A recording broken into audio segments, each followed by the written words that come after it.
Israel যুক্তরাষ্ট্রকে রুখে দিতে মুসলিম বিশ্বকে একাট্টা হওয়ার আহ্বান তেহরানের, তেল আবিবকে চিরশত্রু ঘোষণা ইরানের। এবার ইসরায়েল স্থল অভিযান চালাতে যাচ্ছে লেবাননে, বিদ্রোহী গোষ্ঠীর হামলা ও হুমকির জবাবে এমন পদক্ষেপ, দাবি তেল আবিবের। ইরান যুদ্ধে বাড়ছে মার্কিন সেনাদের লাশের সারি, চলমান যুদ্ধে এখন পর্যন্ত মিলেছে ১৩ সেনা নিহতের খবর, আহত অন্তত ২০০, বার্তা সেন্টকমের। নিজেকে জীবিত প্রমাণের চেষ্টায় নেতানিয়াহু এক্স হ্যান্ডেলে দিচ্ছেন একের পর এক ভিডিও বার্তা। এবার প্রকাশ করলেন জেরুজালেমের পথে স্থানীয়দের সঙ্গে আলাপচারিতার ভিডিও, নেট দুনিয়ায় তোলপাড়। ৩০ ঘন্টার বেশি সময় ধরে ভয়াবহ আগুনে পুড়ছে যুক্তরাষ্ট্রের রণতরী, অসুস্থ হয়ে পড়েছেন বহু মার্কিন সেনা, মেঝেতে থাকছেন শত শত নাবিক, শিবিরে চরম অস্থিরতা।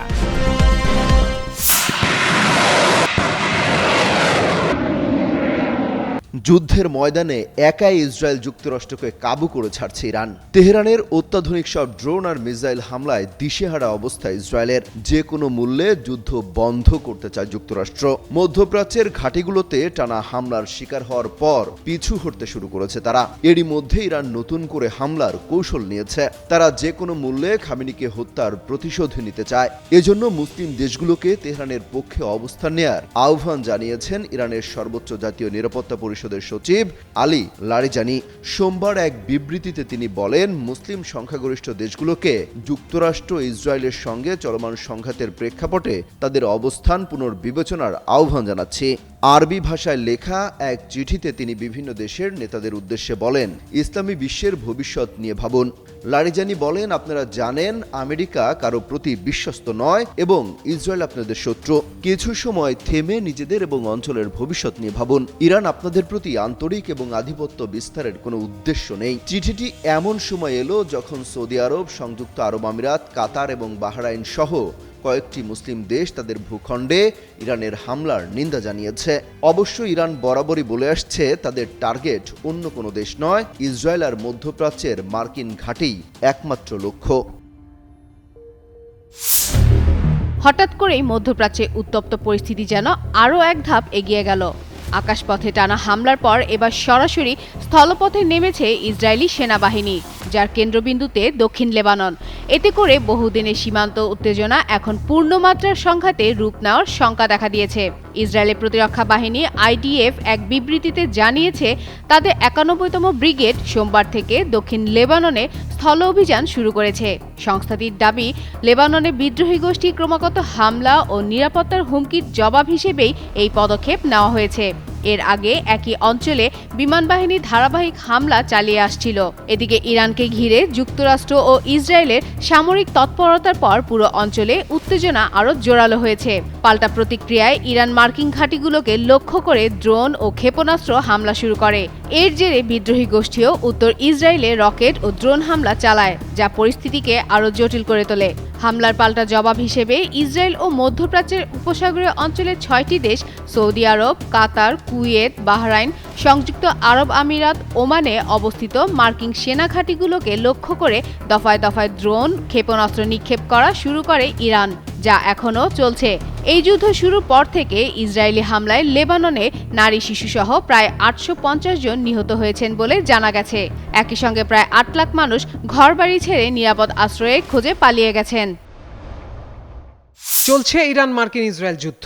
একে অপরের ওপর সামরিক হামলায় দীর্ঘ হচ্ছে প্রাণহানি ও ক্ষয়ক্ষতির তালিকা। চলমান যুদ্ধে এখন পর্যন্ত ১৩ জন মার্কিন সেনা নিহতের খবর পাওয়া গেছে। এছাড়া আহত মার্কিন সেনার সংখ্যা বেড়ে দাঁড়িয়েছে ২০০-তে। সোমবার যুক্তরাষ্ট্রের সামরিক বাহিনী এ তথ্য জানিয়েছে। মার্কিন সামরিক বাহিনীর সেন্ট্রাল কমান্ড সেন্টকম জানায়, আহতদের বড় অংশই সামান্য আঘাত পেয়েছেন। তাদের মধ্যে ১৮০ জন এরই মধ্যে দায়িত্বে ফিরেছেন, আর ১০ জনের আঘাত গুরুতর। এই সেনারা কুয়েত, সৌদি আরব, সংযুক্ত আরব আমিরাত, জর্ডান, বাহরাইন, ইরাক ও ইসরায়েলে আহত হন।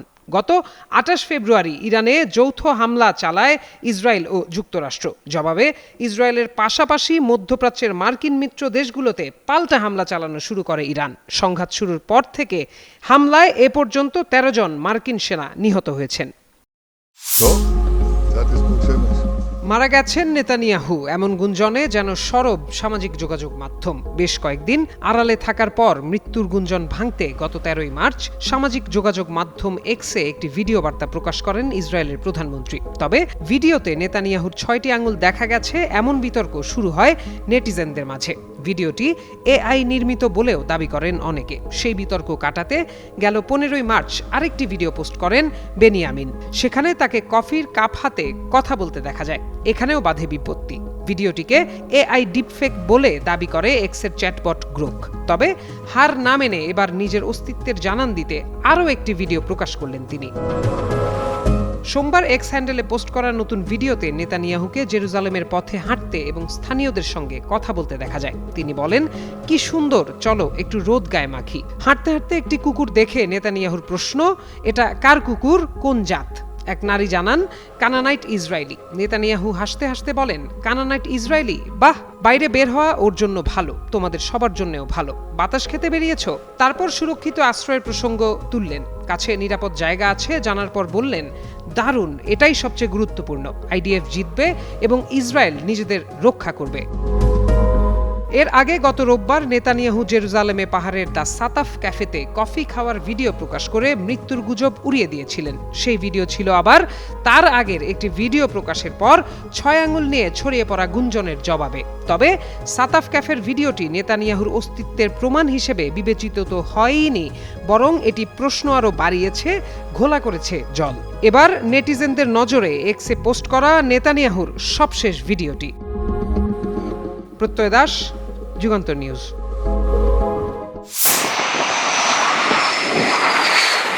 যুক্তরাষ্ট্রের সর্বাধুনিক ও বিশালাকৃতির বিমানবাহী রণতরী ইউএসএস জেরাল্ড আর ফোর্ড এই গত সপ্তাহে লাগা আগুন টানা 30 ঘন্টার বেশি সময় ধরে জ্বলেছে। এতে রণতরীটির বেশ কয়েকজন নৌসেনা ধোঁয়ার কারণে অসুস্থ হয়ে পড়েন। এক প্রতিবেদনে এমনটাই দাবি করে মার্কিন সংবাদ মাধ্যম নিউ ইয়র্ক টাইমস। গেল সোমবার নিউ ইয়র্ক টাইমসের এক প্রতিবেদনে বলা হয়, রণতরীটির কয়েকজন নাবিক ও সামরিক কর্মকর্তার বরাত দিয়ে সংবাদ মাধ্যমটি জানায়, গত সপ্তাহে রণতরীটির লন্ড্রি অংশে এ অগ্নিকাণ্ড ঘটে। এর আগে মার্কিন নৌবাহিনী এক বিবৃতিতে জানিয়েছিল আগুন নিয়ন্ত্রণে আনা হয়েছে এবং এটি কোনো যুদ্ধকালীন হামলার ঘটনা নয়। ওই ঘটনায় 2 নাবিক সামান্য আহত হয়েছেন বলেও জানানো হয়েছিল। ইরানের সঙ্গে চলমান যুদ্ধের সময় লোহিত সাগরে মোতায়েন করা 1 লাখ টন ওজনের এই রণতরী সামরিক কার্যক্রম ব্যাহত হয়নি বলে নৌবাহিনী দাবি করেছে। তবে $1,300 কোটি সমমূল্যের এই রণতরীতে থাকা প্রায় 4,500 ক্রু ও বিমান সেনার অবস্থা বর্তমানে চরম অস্বস্তিকর। নিউ ইয়র্ক টাইমস জানিয়েছে, অগ্নিকাণ্ডের ফলে অন্তত 600 নাবিক তাদের থাকার জায়গা হারিয়েছেন। তারা এখন রণতরীর টেবিল বা মেঝেতে ঘুমাচ্ছেন। এছাড়া লন্ড্রি পুড়ে যাওয়ায় অনেকেই কাপড় ধুতে পারছেন না।